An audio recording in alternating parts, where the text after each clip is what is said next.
जय जय श्री अपना चरण कोटि कोटि धन्यवाद। आप परम पूज्य 108 कन्या बावासी सूरत બિરાજો છો। બસ ગઈકાલે સુંદર રીતે આપને વચનામૃત અમને કૃતાર્થ કરો તો આજ પણ આપ વચનામૃત કૃતાર્થ કરો। શ્રી વલ્લભા શક્તિ।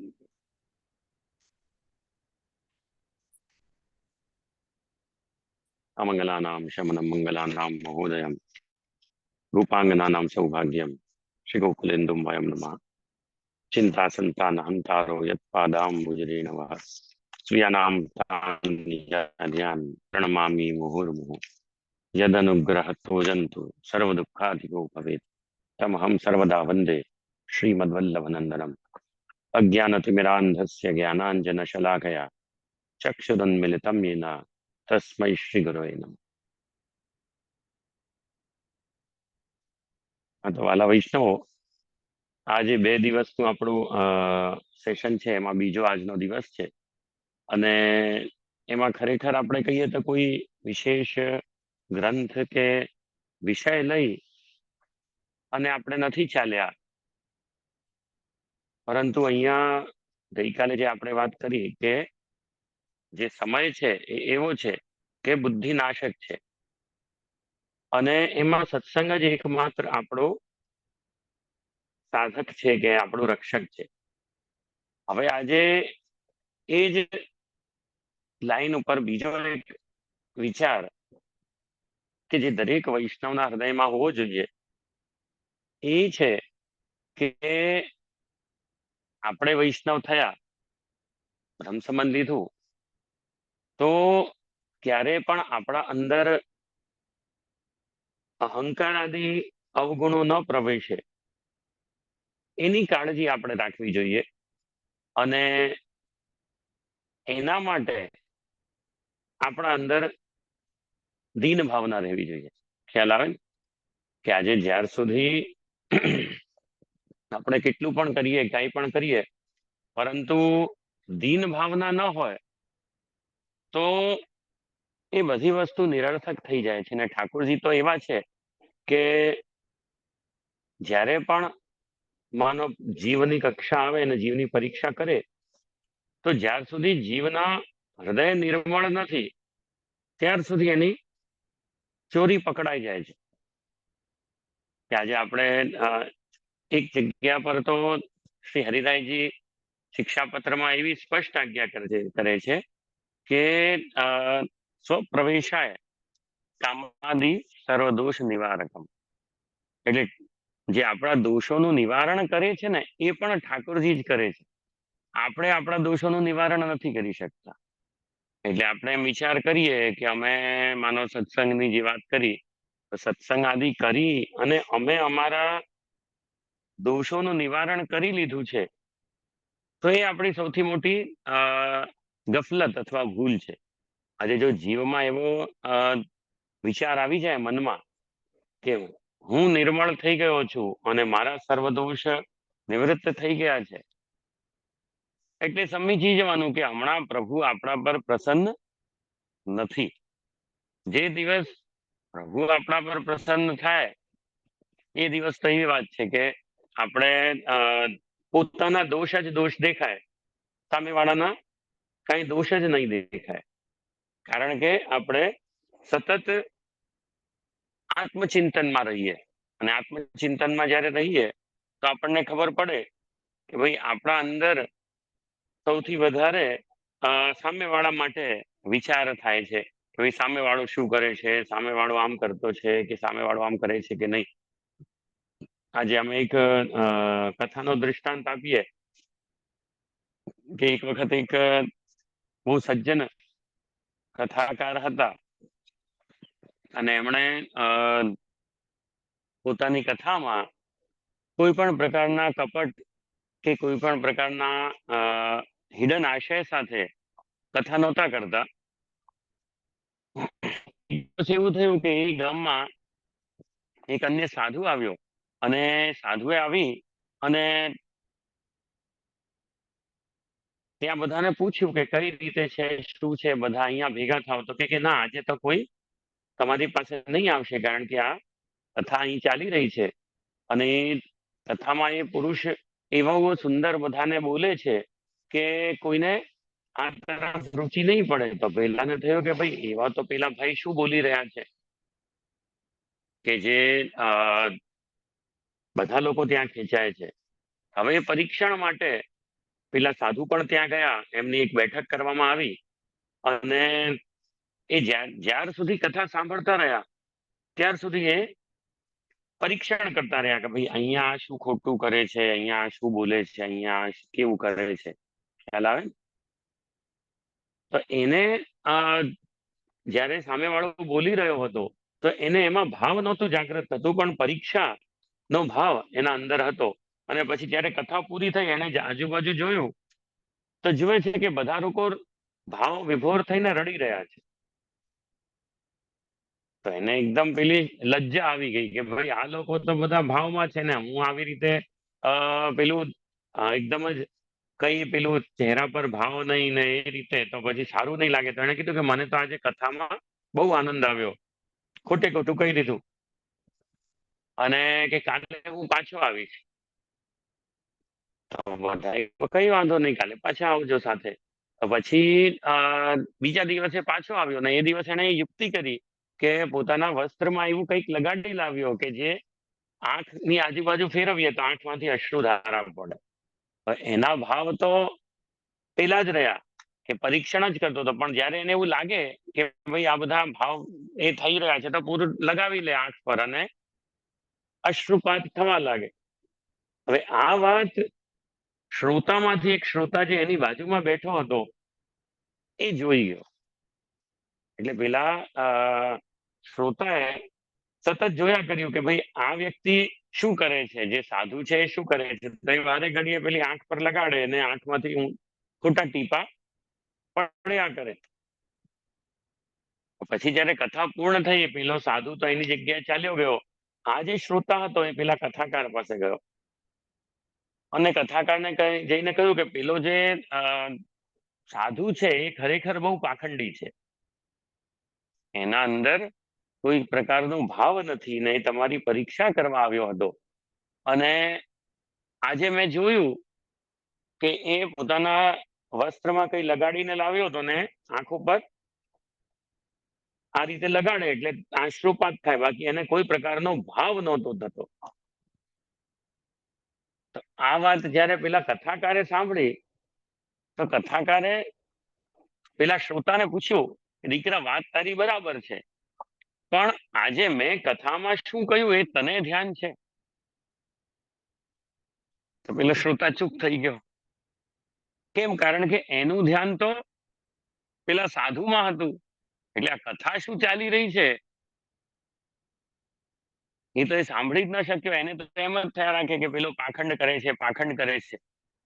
તો ત્યારે કથાના જે વક્તા હતા એમણે એ જ સમજાવ્યું કે જો દીકરા અહીંયા તો તું તો મેળવવા આવ્યો હતો, એ તો કદાચ મેળવવા નહોતો આવ્યો, એ પરીક્ષા માટે આવ્યો હશે કે એના મનમાં જે ભાવ હશે હશે, પણ તું અહીં મેળવવા આવ્યો અને તું એને જોવામાં રહી ગયો તો તને જે પ્રાપ્ત કરવું હતું એ તો તે પ્રાપ્ત કર્યું જ નહીં, કથાનો ભાગ.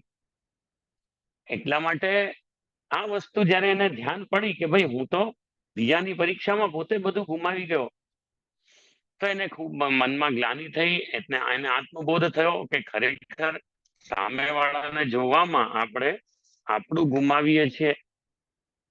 એટલે આ જ વસ્તુ તમે બધા પણ હંમેશા યાદ રાખજો કે ક્યારે પણ આપણે આપણા દોષ નિવારણ કરી શકીએ છીએ એવી જો ભાવના કે પછી સામેવાળાની પરીક્ષાનો ભાવ એ આપણા હૃદયમાં જ્યારે આવી જાય ને ત્યારે આપણે ખરેખર આપણા હૃદયમાં પધારેલા પ્રભુ એને વિસ્મૃત કરી દે છે. અને મહાપ્રભુજીએ પણ આજ્ઞા જ કરી છે કે વિષયાક્રાંત દેહાનામ નાવેશ સર્વથા હરે.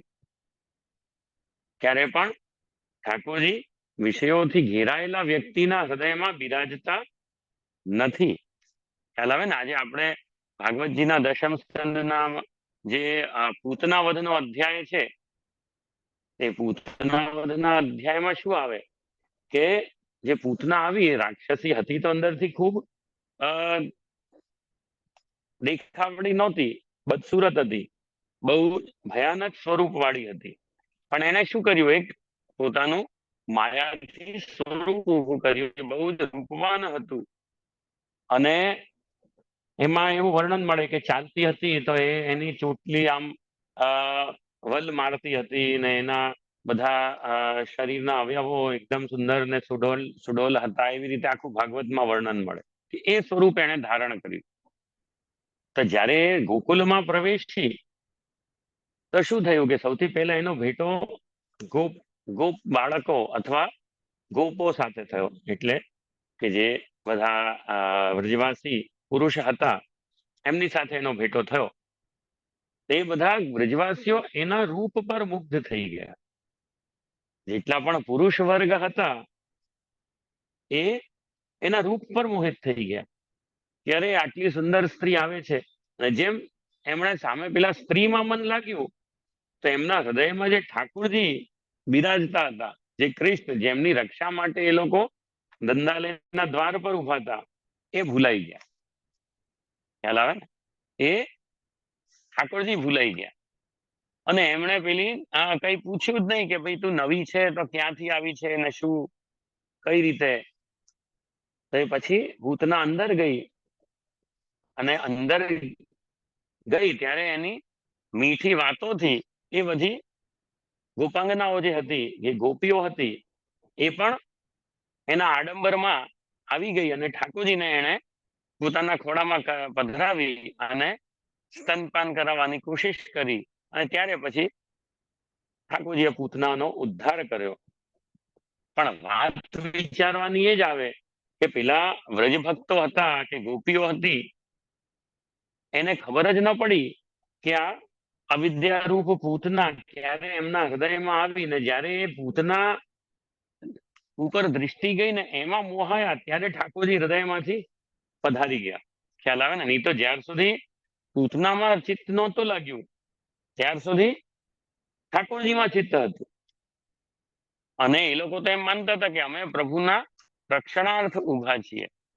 પણ જેમ પૂતના આવી, અવિદ્યાનો પ્રવેશ થયો, એમ ઠાકોરજી ભૂલાઈ ગયા. એટલે આપણે પણ એ જ વસ્તુ ધ્યાન રાખવી જોઈએ કે આપણે કરીએ છીએ, સત્સંગ કરીએ છીએ, સેવા કરીએ છીએ, પણ ક્યારે આ અવિદ્યારૂપ પૂતના આપણા અંદર ક્યારે પ્રવેશી જાય એ આપણને ખબર પડતી નથી.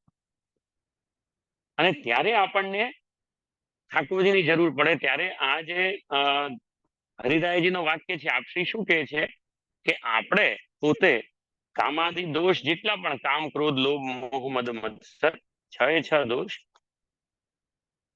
એને નિવૃત્ત કરવા સમર્થ નથી. આજે આપણે એમ માની લઈએ કે મેં કામનો વિજય પ્રાપ્ત કરી લીધો, કે મેં લોભ ઉપર વિજય પ્રાપ્ત કરી લીધો. તો એ જ ક્ષણે ઠાકોરજી એ તમારી ઈચ્છા કરે અને ત્યારે તમે પોતાના પર જો રાખશો કે ના હું આટલો સમર્થ છું, જેમ નારદજી સાથે થયું હતું ને, નારદજી સાથે શું થયું કે એમણે કામ ઉપર વિજય મેળવ્યો ને ખુશી ખુશી વિષ્ણુ ભગવાન પાસે આવીને કહે કે પ્રભુ આપનો જે કામ રૂપી જે છે એ કામને મેં વિજય પ્રાપ્ત કર્યો છે, કામનો પ્રભાવ મારા ઉપર પડ્યો નથી. અને મારી એવી એ છે કે ભાઈ આપનું કામ છે એની તો મને કઈ નડતરરૂપ થતું જ નથી આપની પ્રાપ્તિમાં. એટલે ઠાકોરજી સમજી ગયા કે આને અહંકાર આવી ગયો છે કે હું બહુ મોટો સિદ્ધ પુરુષ છું. એટલે ઠાકોરજીએ કહ્યું કે ચાલો નારદજી, આ વાતનો જવાબ આપણે ચાલતા ચાલતા વાતો કરતા કરતા અને આનો હું તમને જવાબ આપીશ. તો અમે લોકો આગળ નીકળ્યા અને આગળ જતા રણ આવ્યું. ત્યાં બીજી બધી વાતો ઠાકોરજી કર્યા કરે વિષ્ણુ ભગવાન, પણ આ વાત નહીં કરે. નારદજીને એમ કે ઠાકોરજી એમની બડાઈ કરશે કે અરે તમે તો બહુ સારા છો, ઊંચા છો, કે તમે તો કામ ઉપર વિજય પ્રાપ્ત કરી લીધો. પણ વિષ્ણુ ભગવાન એવું કઈ બોલ્યા જ નહીં. અને બહુ સમય થઈ ગયો ઇતર વાતોમાં. તો પછી નારદજીની ધીરજ ખૂટી, કારણ કે એમને એમ હતું કે મારી પ્રશંસા થાય કે હું કામ ઉપર વિજય પ્રાપ્ત કરીને આવ્યો છું. તો આ વાત વિષ્ણુ ભગવાને કહી નહીં તો નારદજી અધીરા થયા અને એમણે તરત વિષ્ણુ ભગવાનને કહ્યું કે પ્રભુ આપે મારી પેલી વાતનો તો જવાબ આપ્યો જ નહીં, કે આપે એના વિશે તો કઈ કહ્યું જ નહીં કે હું કામ ઉપર વિજય પ્રાપ્ત કરીને આવ્યો છું. એના વિશે તો આપ કઈ બોલતા જ નથી. એટલે ઠાકોરજીએ ત્યારે કહ્યું કે જો નારદજી હવે તમે પૂછો છો તો હું તમને જવાબ આપું, પણ બિરાજી ગયા ઠાકોરજી. અને બિરાજી અને નારદજીને કહ્યું કે આ વાતનો હું જવાબ આપું, પણ મને છે ને તરસ બહુ લાગી છે, તો તમે જરા ત્યાં દૂર મને એક ગામ દેખાય છે ત્યાં જઈ અને મારા માટે જલ લઈ આવો, હું જલ લઈ લઉં, પછી તમારી આ વાતનો જવાબ આપીશ. તો નારદજી ત્યાં ગયા અને મનમાં એ જ વિચારે કે પ્રભુને તો મારા આટલી મોટી સિદ્ધિ ઉપર બી કોઈ પ્રકારનું રિએક્શન નથી, કોઈ પ્રકારનો ઉત્સાહ નથી. એમ વિચારતા વિચારતા ત્યાં ગયા અને જતાની સાથે જે કૂવો હતો ત્યાં સ્ત્રીઓ જલ ભરી રહી હતી, એમાં એક યુવતી એનાથી એમણે એકદમથી જલ માંગ્યું અને જેમ યુવતીએ એમના સામું જોયું તો નારદજી એના પર મોહાઈ ગયા. અને મોહાઈ ગયા અને પછી એ યુવતીની સાથે સાથે એના ઘરે ગયા. એના પિતાને કહ્યું કે ભાઈ મને તો તારી દીકરી બહુ ગમે છે અને એની સાથે મારે લગ્ન કરવા છે. અને સામે નારદજી જેવા મહર્ષિ ને સુપાત્ર મળે તો પિતાએ પણ ના નહીં પાડી. અને પછી નારદજીએ શું કર્યું કે એની સાથે ઘર સંસાર માંડ્યો, ખેતી કરવા લાગ્યા નારદજી. અને બાળકો થયા, બધું થયું, એમનો એક સંસાર આખો ઉભો થઈ ગયો. અને એવામાં અચાનક એક વખત બાઢ આવી. અને બાઢ આવી તો આખું એનું જે ખેતરો હતા એમાં પાણી ભરાઈ ગયા, એનો પરિવાર છે આખો તણાઈ ગયો, એમાં નારદજી પણ તણાઈ ગયા. તો નારદજી તણાતા તણાતા આમ જતા હતા એક વૃક્ષની થડ પકડીને, એટલામાં એમણે ઉપર જોયું તો કિનારા ઉપર ઠાકોરજી બિરાજેલા, વિષ્ણુ ભગવાન. તો એકદમ વિષ્ણુ ભગવાનને જોઈ અને એમણે કહ્યું પ્રભુ બચાવો બચાવો, મારા સંસારને બચાવો. અરે ઠાકોરજીએ કહ્યું કે નારદજી હું તમારા સંસારને તો બચાવું, મને વાંધો નથી, પણ મને પેલા તમે તરસ લાગી છે, તરસ માટે જલ તો પીવડાવી દો તો હું કંઈક કરું ને. એકદમ આ જેમ ઠાકોરજી આજ્ઞા કરી તો એકદમ નારદજીને ભાન થયું અને એકદમ જેમ એમને જ્ઞાન થયો તો આખો સંસાર જે હતો, જે આખી માયા હતી ઠાકોરજીની, આખી બધી ગાયબ થઈ ગઈ. ને ઠાકોરજી ને નારદજી પાછા પેલા રેગિસ્તાનમાં ત્યાં જ હતા જ્યાં ઠાકોરજી બિરાજી ગયા હતા. અને ત્યારે ઠાકોરજીએ કહ્યું કે હે નારદ, તમે એમ વિચારો છો કે મેં કામને વિજય પ્રાપ્ત કર્યો, પણ તમે વિજય પ્રાપ્ત કર્યો નથી, મેં વિજય પ્રાપ્ત કરાવ્યો છે. ખ્યાલ આવે ને? તમે એમ વિચાર કરો કે મેં કામ ઉપર વિજય પ્રાપ્ત કર્યો, તો તમે તો કામ ઉપર વિજય પ્રાપ્ત, જો મેં તમને છોડી દીધા, હું તમારાથી દૂર ગયો, તો તમે પાછા કામમાં પડી ગયા, પાછા સંસારમાં પડી ગયા, પાછા પોતપોતાની માયામાં પડી ગયા. પણ હું તમારી સાથે છું. મેં આવીને તમને કહ્યું કે નારદજી જલ ક્યાંથી આપશો, ત્યારે તમને જ્ઞાન થયું. એટલે જ્યારે જીવ એમ વિચારવા લાગે કે ભાઈ હું આટલી સુંદર સેવા કરું છું કે હું આટલું કરું છું, ત્યારે તમને એક ભય રાખવો, ત્યારે એક મનમાં ડર રાખવો કે હે પ્રભુ કંઈક મારાથી આવો અપરાધ ન થાય. અને એટલા માટે તો પુષ્ટિમાર્ગીય જીવ છે ને બહુ સુરક્ષિત છે. આ તો ઠાકોરજીના સાથેના સંબંધની વાત છે. પણ પુષ્ટિમાર્ગીય જીવ પાસે છે ને બે એવા આપણે નોર્મલ ભાષામાં કહીએ તો એવા રામબાણ છે, રામબાણ ઉપાય કહીએ ને આપણે, અચૂક ઉપાય છે કે જેનાથી તમે પ્રભુના ચરણારવિંદની સમીપ રહી શકો. એમાં પ્રથમ છે શ્રી વલ્લભ.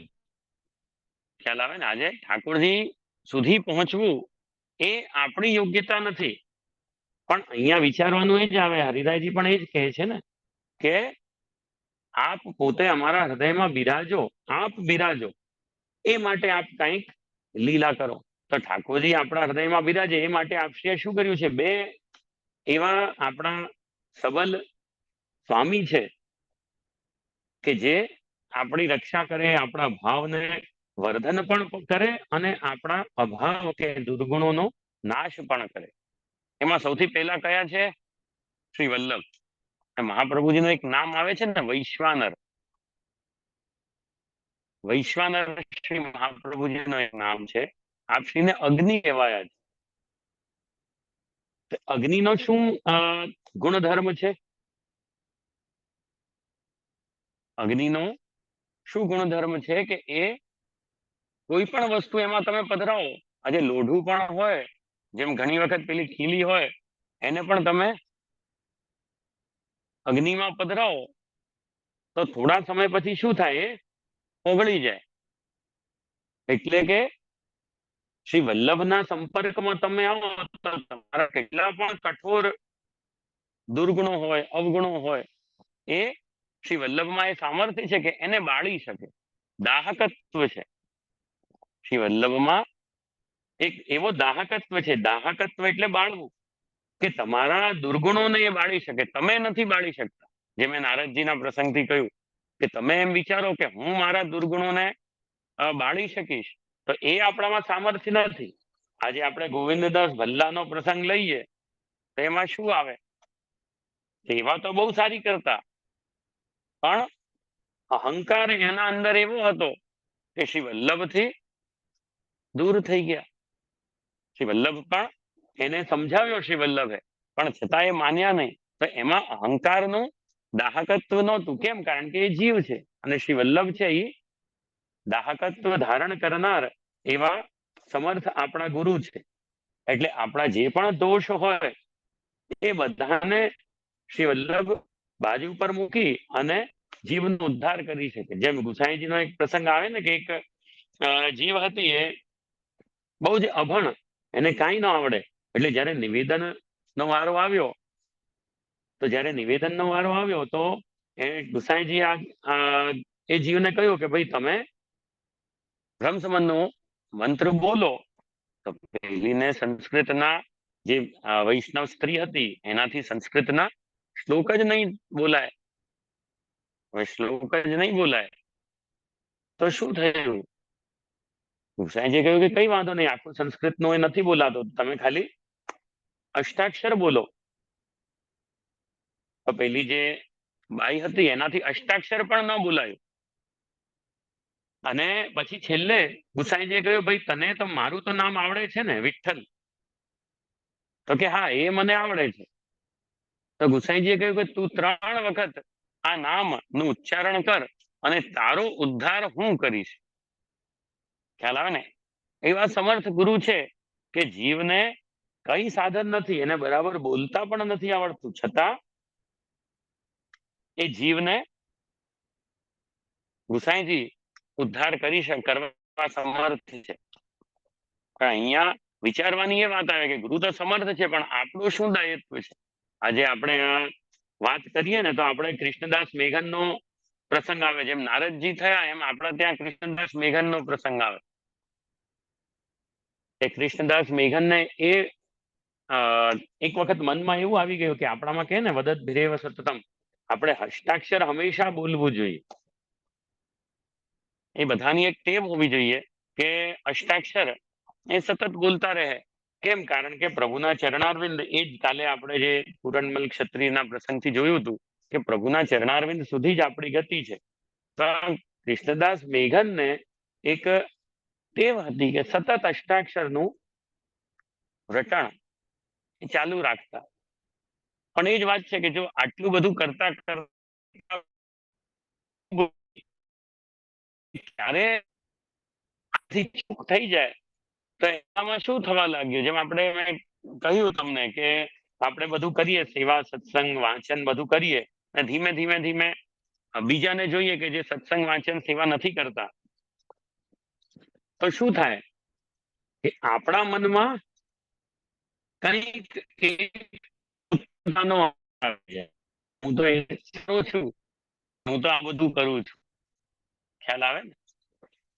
તો એ રીતે કૃષ્ણદાસ મેઘન સાથે થયું કે કૃષ્ણદાસ મેઘન સતત અષ્ટાક્ષર કરતા, તો સતત અષ્ટાક્ષર નું એમને સૂક્ષ્મ અહંકાર આવવા લાગ્યું કે ભાઈ આ બધા કરતા તો હું સારો, કે આ બધા તો કોઈ પ્રભુનું નામ બરાબર લેતા જ નથી અને હું તો સતત લઉં છું, એનો આનંદ છે. એમ કરતા કરતા એમના મનમાં વિચાર આવી ગયો અને મહાપ્રભુજી આ વાત સમજી ગયા. જે મેં કહ્યું ને કે મહાપ્રભુજી કોણ છે? કે વૈશ્વાનર છે.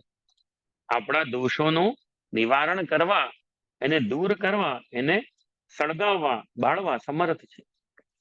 પછી મહાપ્રભુજીને આ વસ્તુનું જ્ઞાન થઈ ગયું કે આ કૃષ્ણદાસ મેઘનને અહંકાર આવવા લાગ્યો છે એના અષ્ટાક્ષરનો. એટલે એક દિવસ અચાનક એ બેઠા હતા ત્યાં, મહાપ્રભુજી સંધ્યામાં બિરાજ્યા હતા, અને એમણે કહ્યું કે કૃષ્ણદાસજી, તમે એવું કરો કે વનમાં જઈ અને ઠાકોરજીની પાતળ માટે પાન ભેગા કરી લાવો. પાન ભેગા કરી લાવો. તો કૃષ્ણદાસજીએ કહ્યું કે આ કેવી સેવા છે, પણ હવે કહ્યું વનમાં પધાર્યા. આનો બે પ્રસંગ આવે, એક શુકનો બી આવે, લીલા શુક વાળો, અને આ એક સિંહ વાળો આવે, જે આજે હું કહું છું. તો એ પધારી ગયા અંદર, વનમાં પધાર્યા, અને ત્યાં જઈને જોવે તો એક પાંદડા પેલા ભેગા કરતા કરતા કરતા અચાનક એક તળાવ પાસે પહોંચ્યા. અને તળાવ પાસે પહોંચ્યા અને ત્યાં શું જોવે, અચાનક એક સિંહ ઉભો છે એમની સન્મુખ, પણ કઈ કરતો નથી. તો સિંહને જોઈ અહીં તળાવના કિનારે બેઠો હતો અને આમ સ્થિર અવસ્થામાં હતો. એને જોતાની સાથે આપણે કહીએ ને કે ભાઈ સિંહ જોવા ની ઈચ્છા રાખવી અને ખરેખર સિંહ સામે આવી જાય એમાં બહુ ફરક હોય, બરાબર ને? આજે અમે પણ ગયા વર્ષે ગયા હતા ગીરના જંગલોમાં.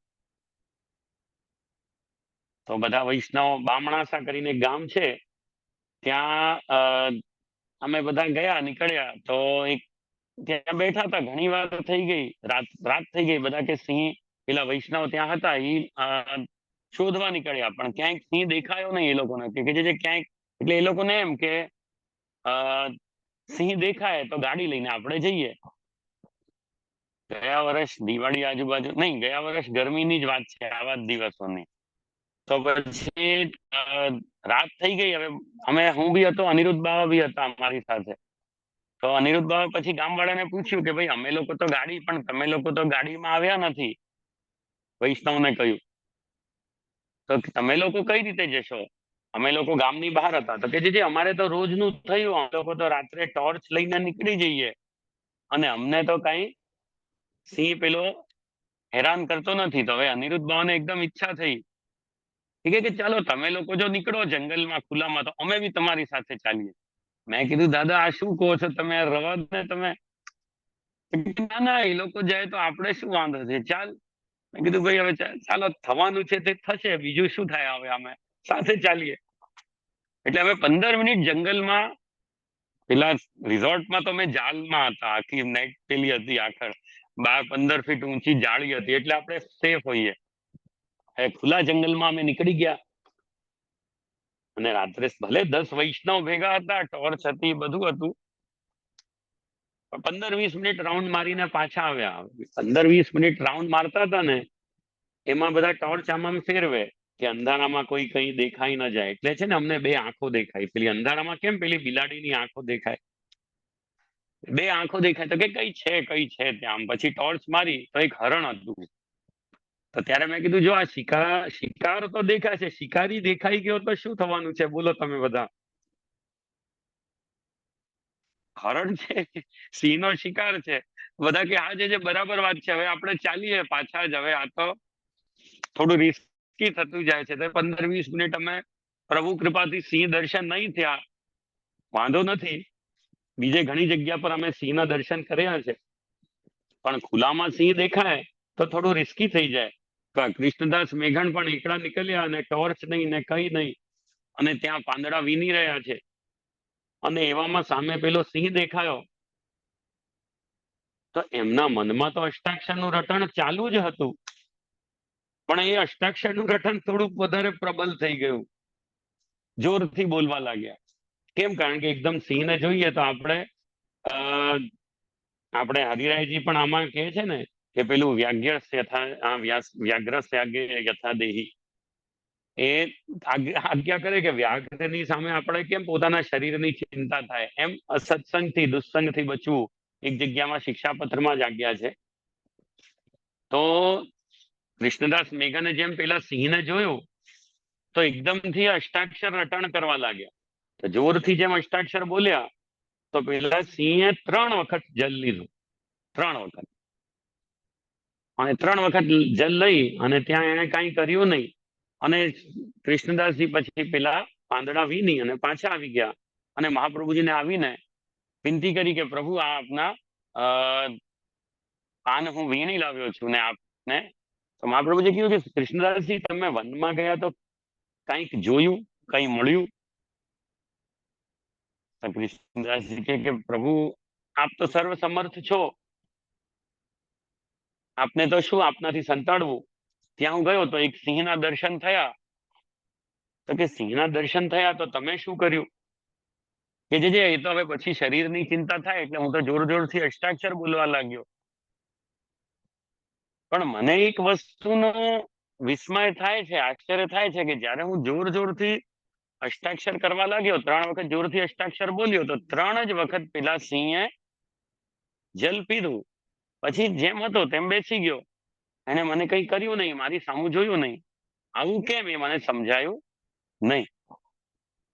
તો ત્યારે મહાપ્રભુજી એને કૃષ્ણદાસજીને જવાબ આપ્યો કે એ જે સિંહ છે એ ઠાકોરજીનો સેવક છે અને એ સતત અષ્ટાક્ષરનું રટણ કરે છે. અને અષ્ટાક્ષરનું રટણ કરતા કરતા એને તરસ તો લાગી છે, પણ એ જલ પીવા જાય તો અષ્ટાક્ષર છૂટે. એટલા માટે જલ પણ પીતો નથી.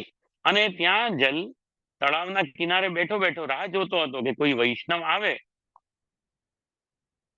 તો મારું કંઈક કામ બને. અને મને ખબર હતી એટલે મેં તમને ત્યાં મોકલ્યા. અને તમને ત્યાં મોકલ્યા તો તમારા અંદરનો જે અહંકાર હતો કે હું તો બહુ અષ્ટાક્ષર બોલનારો છું, તો તમારાથી પણ ઉત્તમ પેલો સિંહ તમને દર્શન થયો. અને પેલા જે સિંહને તરસ લાગી હતી એને એમ કે હું જંગલમાં એકલો છું, મારું કોણ ધ્યાન રાખશે. તો તમારા મુખે જોરથી અષ્ટાક્ષર જ્યારે તમે બોલ્યા તો એના કર્ણમાં અષ્ટાક્ષર નો સ્વર પડ્યો તો એને જલનું પાન કરી લીધું. એટલે બેવનું કાર્ય સિદ્ધ મહાપ્રભુજીએ કર્યું. પેલા સિંહની તો એના પર તો દયા વિચારીને કૃષ્ણદાસ મેઘનને ત્યાં મોકલ્યા જ, પણ સાથે સાથે જે કૃષ્ણદાસ મેઘનના અંદર અહંકાર પ્રવેશી ગયો હતો એને બાળી નાખ્યો. એટલે આ છે શ્રી વલ્લભના અંદરનો દાહક.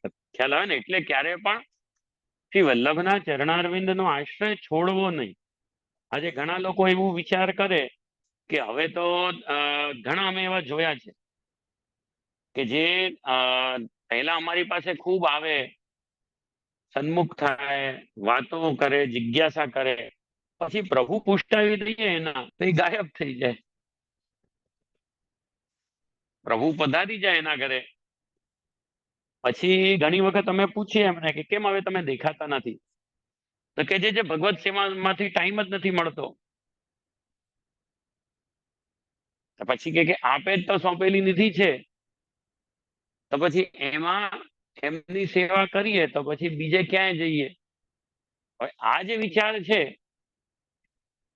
આ વિચાર ખરેખર યોગ્ય નથી.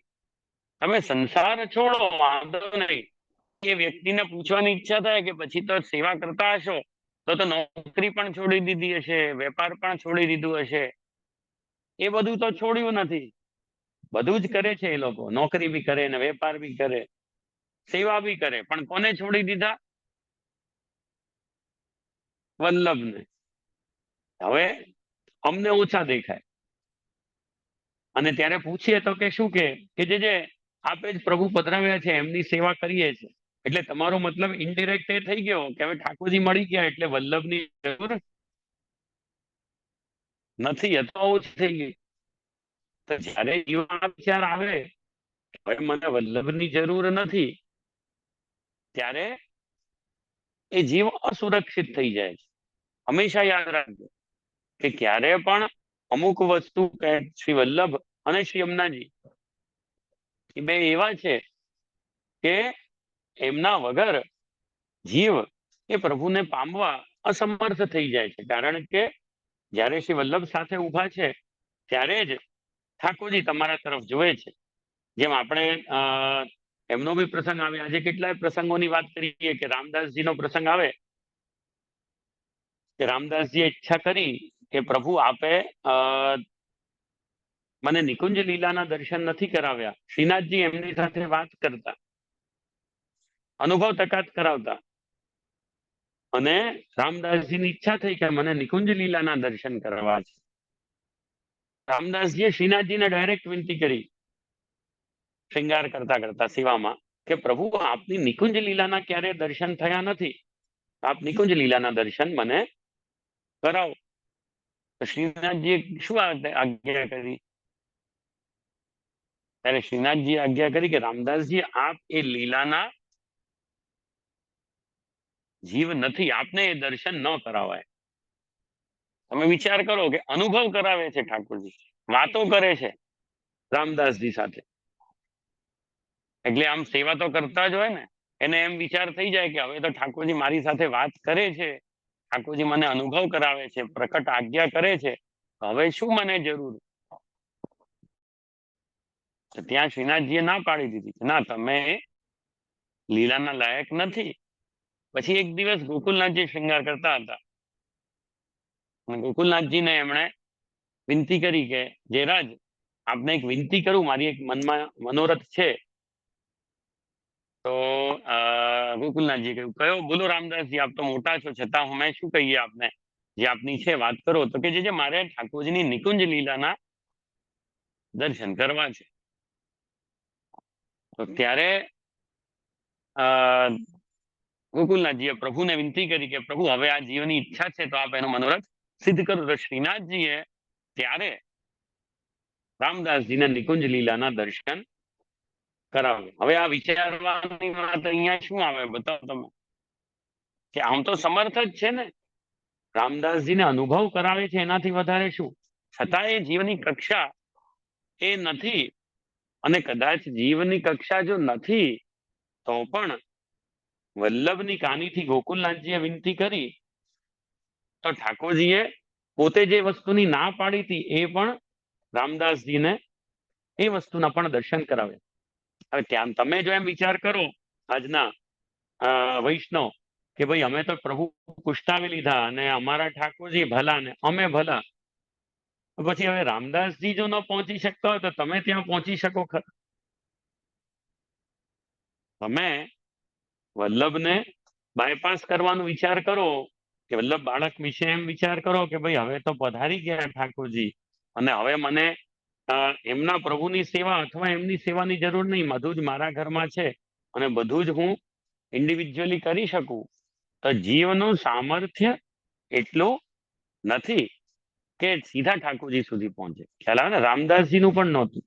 એટલે અહીંયા તમે એક વસ્તુ હંમેશા યાદ રાખજો, કે જીવની યોગ્યતાની વાત નથી. આજે આપણે કોને પકડ્યા છે, કોના ચરણારવિંદ પકડ્યા છે, એની વાત છે. તો એમાં પહેલા આવે છે મહાપ્રભુજી, કે જેમના સામર્થ્યથી, જેમના દાહકત્વથી એ જીવના દોષ એ બળી જાય છે. જેમ કૃષ્ણદાસ મેઘનના અંદરનો અહંકાર બળી ગયો. અન્ય પણ આપણા ત્યાં એવા પ્રસંગો આવી જાય કે જેનાથી આપણને ખબર પડે કે જીવમાં કોઈ પણ દોષ આવ્યો હોય.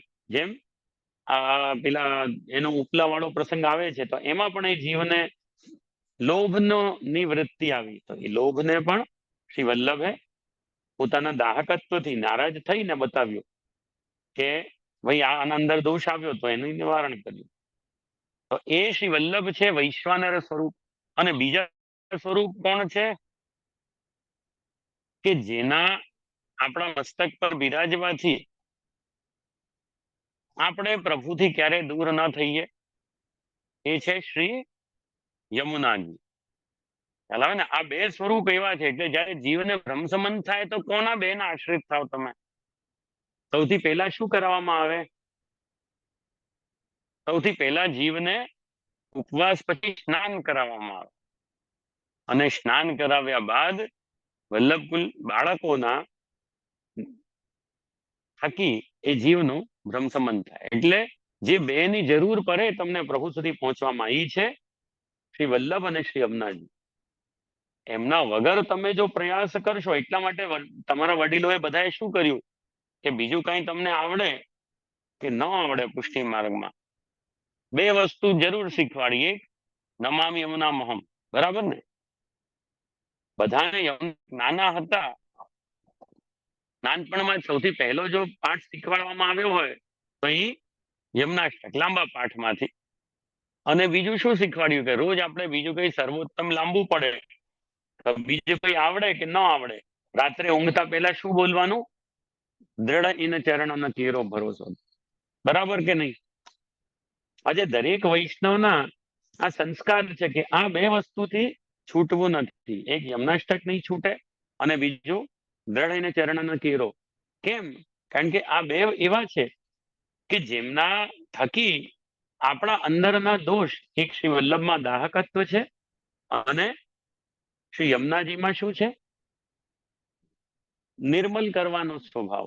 જેમ જલનો એક સ્વભાવ હોય, કોઈ પણ વસ્તુને તમારે ખાસા કરવી હોય તો મજ્જન કરો વિમલ ચલ પાવન ચિંતા ક્લેશ બહાવ. આપણા યમનાશજીના પદમાં આવે છે ને કે ભાઈ ખાસા કરી દઈએ. એમ આપણે આપણા હૃદયને સ્વચ્છ કરવા માટે, નિર્મલ કરવા માટે એ યમુનાજી એ આપણા હૃદયને સ્વચ્છ કરે છે, નિર્મલ કરે છે. અને એમાં યમુનાજીનો તો સહજ સ્વભાવ છે કે પોતાના બાળકોને પ્રભુ લાયક બનાવવા. એમાં છે ને બેવનું સુખ છે. કોઈ મલિન વસ્તુ આજે આપણે આપણા હાથમાં આવી જાય અચાનક તો શું થાય? હવે આ તમે શાકભાજી છે ને પેલી શાકભાજી હાથમાં આવે ને એમાં ધૂળ લાગેલી હોય તો શું થાય? હાથ પણ મેલા થઈ જાય. એના કરતા તમે શું કરો? પેલા એને જલથી ખાસા કરો ને પછી એ શાકભાજી કે ફલ કોઈ બી પ્રભુને તમે ધરો, અંગીકાર કરાવો ઉત્થાપન ભોગમાં, તો બધા ફલ ખાસા કરો છો કે આમ જ ધરી દો છો? હવે આજકાલ તો પેલું એપલ ધરીએ તો ત્યારે પેલા સ્ટીકરનું બહુ ધ્યાન રાખવું પડે, બરાબર ને? કે સ્ટીકર નીકળ્યો છે કે નહીં. હવે ડ્રેગન ફ્રૂટ તો અમે આજ સુધી ધર્યું નથી, પણ અમુક એક વૈષ્ણવ અમને વિનંતી કરી કે જે આ ડ્રેગન ફ્રૂટ ધરાય કે ન ધરાય. એ કીધું હવે ધરાય કે ન ધરાય, મને એના નામથી જ એટલી બીક લાગે છે કે હવે એને ધરીને તમે શું કરશો? બીજા બધા બહુ ફલ છે, એ ધરો તો વાંધો જ નથી. કારણ કે હવે ડ્રેગન ફ્રૂટનો કોઈ પ્રમાણ નથી મળતો. પણ હા, કોઈ પણ ફ્રૂટ આપણે ઠાકોરજીને ધરીએ તો પહેલા એને ખાસા કરી લઈએ, પહેલા એને સ્વચ્છ કરી લઈએ, નિર્મલ કરી લઈએ, પછી એ પ્રભુ લાયક થાય છે. તો એ રીતે શ્રી યમુનાજીનો બી સ્વભાવ છે કે જીવને પહેલા આપ નિર્મલ કરે છે, જીવને પહેલા આપ શુદ્ધ કરે, પછી આપણે ઠાકોરજી લાયક બનીએ છીએ. જીવ પોતે નથી બની શકતો, પણ શ્રી યમુનાજી અને શ્રી મહાપ્રભુજી એમના થકી જીવના જે દોષ છે એ સ્વચ્છ થાય ને પછી ઠાકોરજી એનો અંગીકાર કરે છે કે એના હૃદયમાં બિરાજે છે. હવે આપણામાં ઘણા એવા પ્રસંગો આવે કે જેના થકી આપણને ખબર પડે કે શ્રી વલ્લભ અને શ્રી યમુનાજી એમને જો તમે એક ક્ષણ માટે પણ ભૂલશો ને. આજે હમણાં મહાપ્રભુજીનો ઉત્સવ ગયો, તમે અમારા વચનામૃત હોય, સભા હોય, એમાં એક સભા હતી, એમાં લગભગ 1000 વૈષ્ણવ હતા. તો એમાં મેં એક સહજમાં, આમ તો મને વિશ્વાસ હતો એટલે મેં પૂછ્યું એમને કે ભાઈ જો હું આમાંથી આંગળી ઉપાડવાનું કહું કે આજના દિવસે શ્રી વલ્લભ શરણમ મમની માળા કેટલા લોકોએ કરી છે તો કેટલા ટકા આમાંથી આંગળી ઊંચી થશે? 1000 વૈષ્ણવ બધા આજુબાજુ જોવા લાગ્યા કે જે આંગળી ઊંચી કરવાની વાત ન કરે તો સારું. કેમ? કારણ કે અમને ખાતરી હતી કે આમાંથી મને નથી લાગતું કે 10% પણ મહાપ્રભુજીના ઉત્સવના દિવસે વલ્લભ શરણમ મમની માળા કરીને આવ્યા છે. ઉત્સવનો દિવસ છે, મેં ત્યારે એમ જ કહ્યું કે કમસે કમ કંઈ નહીં થાય તો એક આજના દિવસે ખાલી તમે ઉત્સવના ભાગરૂપ થાઓ, શોભાયાત્રામાં જોડાઓ, પ્રસાદ લો, વચનામૃત સાંભળો, એટલું નથી કરવું. એનાથી તમારી શ્રી વલ્લભ પ્રત્યેની ભક્તિ સંપન્ન નથી થતી. કંઈક ને કંઈક તમારે કરવું જોઈએ. કમસે કમ સર્વોત્તમના 2-3 પાઠ કરો, વલ્લભ શરણમ મમની માળા કરો, તો તમારા અંદર વલ્લભ માટે પ્રેમ કઈ દ્રઢ થાય. ખાલી શોભાયાત્રાના ભાગરૂપ નહીં થતા. એટલે મેં પેલા નાના બાળકને હોમવર્ક આપે ને એ રીતે હોમવર્ક આપ્યું છે કે ભાઈ આ વર્ષે હું તમને બધાને સજાગ કરું છું, આવતા વર્ષે આવો તો હું પૂછીશ કે કેટલા લોકો કરીને આવ્યા છે. એટલે એક ક્ષણ પણ આપણે વલ્લભનું વિસ્મરણ નહીં થાય, એમ શ્રી યમુનાજીનું વિસ્મરણ નહીં થાય. કારણ કે શ્રી યમુનાજી સતત એ જ ચિંતા રાખે કે આ જીવ એવો નિર્મળ થાય કે ઠાકોરજીના લાયક બની શકે. ખ્યાલ આવે ને? આમ બેવનું સુખ છે. આજે તમે ઠાકોરજીની લીલા એવી છે ને કે એ કઠિન છે સમજવી. આજે આપણે એમ વિચારીએ કે આ એક જ વસ્તુ છે, પણ એવું નથી. બે પક્ષ હોય. આજે આપણે કોઈને પણ પૂછીએ, હમણાં નરસિંહ જયંતિનો ઉત્સવ આવે છે, એમાં આવે કે અપનો જન પ્રહલાદ. નરસિંહ ભગવાન કોની માટે પ્રગટ થયા? તો બધાનો શું જવાબ આવે કે પોતાના ભક્ત પ્રહલાદ માટે. બરાબર ને વાત? પ્રહલાદની રક્ષા કરવા માટે એ નરસિંહ ભગવાન પ્રગટ થયા. એ વાત ખોટી નથી. ઠાકોરજી ભક્ત પ્રહલાદ માટે તો પ્રગટ થયા જ છે, પણ આ ઓનલી હાફ ટ્રુથ છે. જો હોલ ટ્રુથ જોવું હોય તો એનું શું છે કે ખાલી ભક્ત પ્રહલાદ માટે પ્રગટ નથી થયા, પણ સાથે સાથે હિરણ્યકશ્યપુ માટે બી પ્રગટ થયા છે. ખ્યાલ આવે ને? આપણને એવું લાગે કે પ્રહલાદ માટે, પણ નહીં. હિરણ્યકશ્યપુ કોણ હતો ખબર છે ને તમને? હિરણ્યકશ્યપુ એ હિરણ્યાક્ષ અને હિરણ્યકશ્યપુ એ બે જણા કોણ છે? ઠાકોરજીના દ્વારપાલ, જય અને વિજય. ગોલોકમાં વૈકુંઠ ધામમાં જય અને વિજય એ બે ઠાકોરજીના દ્વારપાલ. અને જ્યારે સનત કુમાર એમને મળવા ગયા વિષ્ણુ ભગવાનને, તો આ જય વિજય રોકી દીધા કે તમે લોકો નહીં માગી શકો, કારણ કે અવધૂત અવસ્થામાં છો, વસ્ત્ર ધારણ કર્યા નથી, તો તમે પ્રભુને કઈ રીતે મળો? હવે આ અહીંયા આપણને એ વસ્તુ ખબર પડે. એ તો સમર્થ હતા સનત કુમાર, અને એમણે શ્રાપ આપ્યો કે ભાઈ તમે અમને ઓળખી નથી શક્યા તો તમને અસુર યોની મળશે. અને એ જય અને વિજય એ બે કોણ થયા? એક થયો હિરણ્યાક્ષ અને એક થયો હિરણ્યકશ્યપુ. હવે અહીંયા એ પણ વિચારવાનું આવે વૈષ્ણવ કે આપણે જો ડ્રેસ કોડ ઠાકોરજીની સામે બહુ જરૂરી છે. આ વસ્તુ પણ વિચારણીય છે કે આજે ઘણા લોકો આવે કે પેલા હાફ પેન્ટમાં છોકરાઓ આવી જાય ઠાકોરજીની સન્મુખ. એટલે છોકરા ઇન ધ સેન્સ પેલા 10 વર્ષનો નહીં, પણ 50 વર્ષનો છોકરો બી આવી જાય હાફ પેન્ટ કરીને. એ યોગ્ય નથી, કે એ ડ્રેસ કોડ નથી ઠાકોરજીની સામેનો. કમસે કમ એવા કપડા, એવા વસ્ત્ર હોય આપણા, એ જેન્ટ્સને પણ લાગુ પડે ને લેડીઝને પણ લાગુ પડે, કે જે ઠાકોરજી સન્મુખ સૌમ્યતા ના દર્શન થાય આપણને. એવા કપડા ન હોય કે જે પ્રભુ સન્મુખ યોગ્ય ન લાગે. તો અહીંયા બી જય વિજય જે ઉભા રાખ્યા હતા, એમાં વિચાર એ જ હતો કે આ ઠાકોરજીની સન્મુખ જવા યોગ્ય નથી, કારણ કે અવધૂત છે, નિર્વસ્ત્ર છે, તો આમ કેમ જવાય ઠાકોરજી સામે?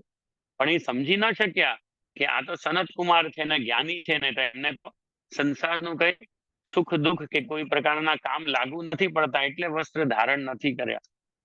એ બિચારા કરવા ગયા સેવા ને શ્રાપ એમને મળ્યો. અને શ્રાપ મળ્યો તો ઠાકોરજી તો જાણે કે ભાઈ આ લોકો તો મારી સેવામાં જ કરતા કરતા એને શ્રાપ મળ્યો છે અને અસુરીઓની મળી છે, તો એ એના કર્મ ભોગતી રહ્યો છે, પણ હું એને ભૂલ્યો નથી. એટલા માટે માત્ર ભક્ત પ્રહલાદ માટે આપ પાતાળ લોકમાં પધાર્યા નથી, પણ આ હિરણ્યકશ્યપુ માટે પણ પધાર્યા છે. ભક્તની ઠાકોરજીની કૃપાલુતા જુઓ કે અસુર યોની પણ મળી ગઈ તો પણ પોતાના ભક્તને ભૂલ્યા નથી. અને ત્યાં હિરણ્યકશ્યપુને પોતાના ખોળામાં લઈને અને એનો નખ વડે ઉદ્ધાર કર્યો છે. બાકી કોઈને ખોળામાં બેસાડે ખરા ઠાકોરજી, પણ એ તો મારો ભક્ત છે, ભલે અસુર થયો. એટલે ઘણા આપણે વિચાર કરીએ કે ઠાકોરજી મારાથી દ્વેષ રાખે છે. ઘણા લોકો એમ વિચાર કરે ઠાકોરજી મારી સામું જોતા નથી, ઠાકોરજીનું મારા પર ધ્યાન નથી. ખ્યાલ આવે ને? ઠાકોરજી મારાથી નારાજ છે. અરે અસુર થયા, જય વિજય, અસુર યોની આવી તો પણ ઠાકોરજી એને પોતાના ખોડામાં બેસાડ્યા છે. તો તમે ભક્ત થાઓ તો તમને શું ખોડામાં નહીં બેસાડે ઠાકોરજી? તમારી સેવાનો અંગીકાર નહીં કરે? આ વિચાર જ નહીં આવવો જોઈએ. એટલે અહીંયા બીજું કઈ નથી બતાવતા. હું તમને એ કહેવા માંગુ કે જેમ ઠાકોરજીની લીલા એવી છે કે આપણે સમજી ન શકીએ. આપણે ખાલી પાર્ટ સમજી શકીએ, તેમ જમનાજીની પણ એવી જ લીલા છે કે ભક્તને તો નિર્મલ કરે જ છે, પણ એમાં ભક્તનું સુખ બી છે અને ભગવત સુખ પણ, કે જો મલિનતા વાળા જીવ ઠાકોરજીની સમીપ જાય, કઠોર ભાવ વાળા જીવ ઠાકોરજીની સમીપ જાય તો પ્રભુને શ્રમ થાય. એટલા માટે પણ જીવને નિર્મલ કરે છે કે એનો ભાવ કોમલ થાય, એનો ભાવ શુદ્ધ થાય, અને પછી પ્રભુ સન્મુખ જાય તો પ્રભુને પણ સુખ અને પેલા નિર્મલ થયા જીવ એ પણ નિર્મલ થઈ અને એની પણ શુદ્ધિકરણ થાય. તો આ બે એવા આપણી પાસે સમર્થ સાધન કહો કે એક એવા આશ્રયના સ્થાન છે કે જેમને તમે પકડી રાખશો તો ક્યારે પણ પ્રભુ તમારાથી દૂર નહીં જાય. અને એ તો એવા છે કે આપણા ત્યાં નંદદાસજી નો પ્રસંગ આવે ને, નંદદાસજી નો, કે નંદદાસજી તો એવા જીવ હતા કે જેમને તુલસીદાસજી એમના ભાઈ બહુ ચિંતા કરતા એમની, કે ભાઈ આ નંદદાસ છે એને નાચ ગાનાનો શોખ હતો. નાચ ગાના એટલે કઈ પેલા સરસ વાળા નહીં, નાચ ગાના આનંદ વાળા. એ તુલસીદાસ વખત કહ્યું એમને કે ભાઈ નંદદાસ તું પોતાનું જીવન વ્યર્થ કરી રહ્યો છે અને તને તો ખરેખર જરૂર છે કે તું પ્રભુનું નામ લે. આમ તેમ કરતા કરતા ઘણી વખત સમજાયા પણ નંદદાસજી સમજે જ નહીં વાતને. અને પછી થયું એવું કે એક વખત એક સંઘ, પેલા કીર્તન મંડળી, ભજન મંડળી એ દ્વારકા તરફ જતી હતી. એકદમ નંદદાસજીને ઈચ્છા થઈ કે ચાલો ને આ ભજન મંડળી છે એનો નાચ ગાનાનો પેલું તો શોખ હતો જ ગાવા બજાવવાનો, તો કે હું આ લોકો સાથે દ્વારકા જાઉં, અહીંયા તો તુલસીદાસજી મને વારંવાર ટકોર કર્યા કરે છે. તો તુલસીદાસજીએ તરત પેલાને નંદદાસજીને કહ્યું કે ના તમે નહીં જાઓ, રવા દો, કારણ કે તમે જશો તો ખોવાઈ જશો, તમારું મનનું ઠેકાણું નથી. અને એવામાં નંદદાસજીએ હઠ પકડી અને જે સંઘનો જે પેલું આખું સંઘ જતું હતું એનો જે મુખિયા હતો એને કહ્યું કે ના તમે ચિંતા નહીં કરો, હું આ નંદદાસજીને સાચવીશ. અને ત્યાં એવું બન્યું કે જ્યારે મથુરા આવ્યા એ લોકો, તો મથુરા પહોંચતા પહોંચતા એવું થયું કે નંદદાસજીનું મન બીજે ક્યાંય નાચ ગાનામાં લાગી ગયું. તો એ દ્વારકાની જગ્યાએ બીજા સંઘ સાથે થઈ ગયા અને પછી ત્યાં આ સંઘથી અલગ થઈ અને શેરીમાં જતા હતા, ગલીમાં જતા હતા, ત્યાં એમણે જોયું કે એક બહુ સુંદર ક્ષત્રાણી એ પોતાના વાળ લૂછી રહી હતી બાલ્કનીમાં ઊભી રહીને. તો એના રૂપ ઉપર મોહિત થઈ ગયા નંદદાસ, અને એવા મોહિત થયા કે એના ઘરની સામે જ બેસી ગયા અને કે પેલી આવે અને મને દર્શન આપે ત્યારે જ હું અન્ન જલ લઉં. હવે જયારે આ ક્ષત્રિયને ખબર પડી તો ક્ષત્રિય એનો ઘરવાળો હોય સ્ત્રીનો, તો એની સાથે નંદદાસજી ઉપર ગુસ્સા થયો અને એને કહ્યું કે જોઈ તમે અહીંથી ચાલ્યા જાઓ, આ યોગ્ય નથી કે તમે આ રીતે પર સ્ત્રી પર નજર નાખો. કે ના મારા મનમાં કોઈ બીજો ભાવ નથી, મને તો ખાલી એના દર્શન એક વખત કરવા છે રોજ, અને જો તું નહીં કરવા દે છે ને તો હું આત્મહત્યા કરીશ અને તને બ્રાહ્મણનો બ્રહ્મ હત્યાનો દોષ લાગશે. એમ કરીને પેલા ક્ષત્રિયને ડરાવી દીધા. હવે પેલી સ્ત્રીએ પણ નિયમ કરી લીધો કે ભાઈ ઠીક છે, રોજ એક વખત હું નંદદાસજીને પેલી બાલ્કનીમાંથી આવીને જોઈ જતી. નંદદાસજી પણ ખુશ અને પેલા સ્ત્રીનું પણ કાર્ય થઈ જાય. તો પછી થોડા દિવસ થયા એટલે એ સ્ત્રી પુરુષની બદનામી થવા લાગી, અને બદનામી થવા લાગી તો એ લોકોને એમ થયું કે હવે તો આપણે કઈક રસ્તો કરવો પડે છે. તો એ લોકો રાતોરાત ગુસાઈજી પાસે, મહાવનથી અને ગુસાઈજી પાસે નાવમાં ચાલ્યા ગયા. અને નંદદાસજીને ખબર પડી કે આ સ્ત્રી પુરુષ ગોકુલ તરફ ગયા છે, તો એમને તો કોઈ પ્રકારનો ભાવ નહોતો, પણ નંદદાસજી પણ એની પાછળ પાછળ દોડ્યા કે ભાઈ આ સ્ત્રી પુરુષ ત્યાં ચાલ્યા ગયા છે તો એ મારે કઈ રીતે જીવાશે પેલા સ્ત્રીને જોયા વગર. એટલે નંદદાસજી પણ એની પાછળ દોડ્યા અને સ્ત્રી પુરુષ જમના પાર ગયા અને નાવિકને કહ્યું કે તમે પેલા જે માણસ બ્રાહ્મણ પાછળ આવે એને લઈને નહીં આવતા, વધારે રૂપિયા આપી દીધા. અને એ લોકો બે જઈને ગુસાઈજીની શરણ, એમના સેવક હતા તો ગુસાઈજીની શરણમાં પહોંચ્યા અને કહ્યું કે પ્રભુ આમાંથી અમને આપ બચાવો. તો ગુસાઈજીએ ત્યારે શું કહ્યું ભાઈ તમને બચાવવા મેં આવા કાર્ય નથી કર્યો, પણ નંદદાસજીને શરણમાં લેવા માટે આ એમને તમારા પર મોહિત કર્યા છે. અને ત્યાં નંદદાસજી એ બિલકુલ એટલે જમના કિનારે સુધી પહોંચી ગયા અને જમના કિનારે બેઠા હતા. ત્યાં જેમ જમનાજીનો પ્રવાહ, એ પવન એમના જમનાજીનો સ્પર્શ કરી અને એમને સ્પર્શ કર્યો તો એમની બુદ્ધિ નિર્મલ થઈ ગઈ. ખ્યાલ આવે? નંદદાસજીની બુદ્ધિ એ નિર્મલ થઈ ગઈ અને એમનો જે એક સ્ત્રીમાં આસક્ત ભાવ હતો એ છૂટી ગયો. અને ત્યાં એમણે કીર્તન ગાયું હતું, નેહ કારણ પ્રથમ છે અમને જ વાઈ, આખું કીર્તન ગાયું છે. પણ વસ્તુ શું થઈ કે આવો જીવ કે જેનું ચિત્ત એ સ્ત્રીમાં આસક્ત હતું, એ સ્ત્રીના આસક્ત ચિત્તને ગુસાઈ અરે શ્રી યમુનાજીએ પોતાના લહેરની પવન વડે સ્પર્શ કરી અને એને નિર્મલ કર્યા, શુદ્ધ કર્યા. અને પછી નંદદાસજી શ્રી ગોસાઈજીની શરણમાં આવ્યા. તો એ જ રીતે આપણે પણ આપણા બધા વિષયોથી ઘેરાયેલા હોઈએ, આપણે એમ વિચારીએ કે ભાઈ વાંચન સત્સંગ કરીને અમે શુદ્ધ થઈ ગયા. એવું નથી. શ્રી યમુનાજીના મહાપ્રભુજીની કૃપા ન હોય, શ્રી યમુનાજી અને મહાપ્રભુજીની શરણાગતિ તમારી દ્રઢ ન હોય, ત્યાર સુધી તમે પ્રભુને પામવા સમર્થ થતા નથી. એટલા માટે વાલા વૈષ્ણવો, તમે આજનો બીજો કોઈ સારાંશ નથી, આ જ સારાંશ છે કે આપણે આપણા સાધનો કરીએ.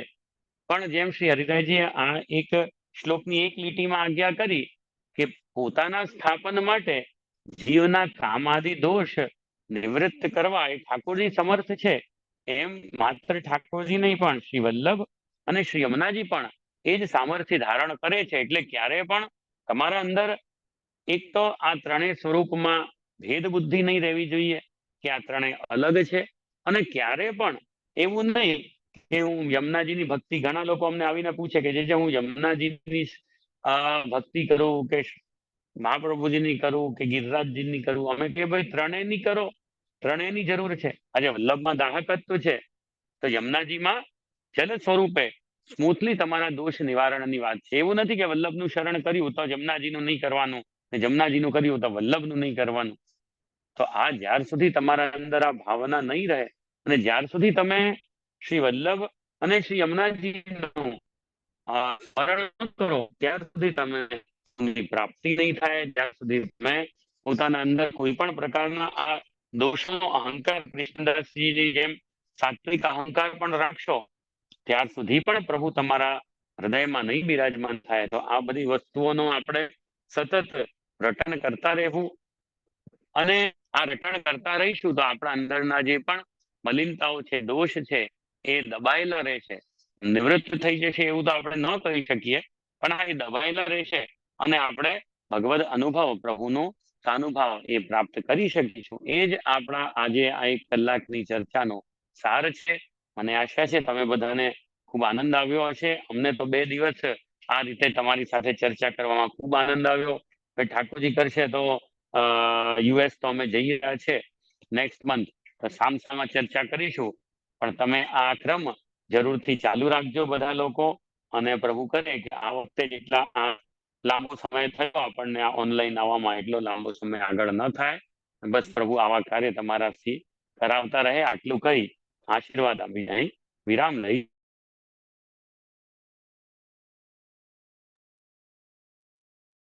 જય શ્રી આપણા ચરણમાં કોટી કોટી દંડવત પ્રણામ. બહુ સુંદર રીતે સમજાય. જો આપની આજ્ઞા હો તો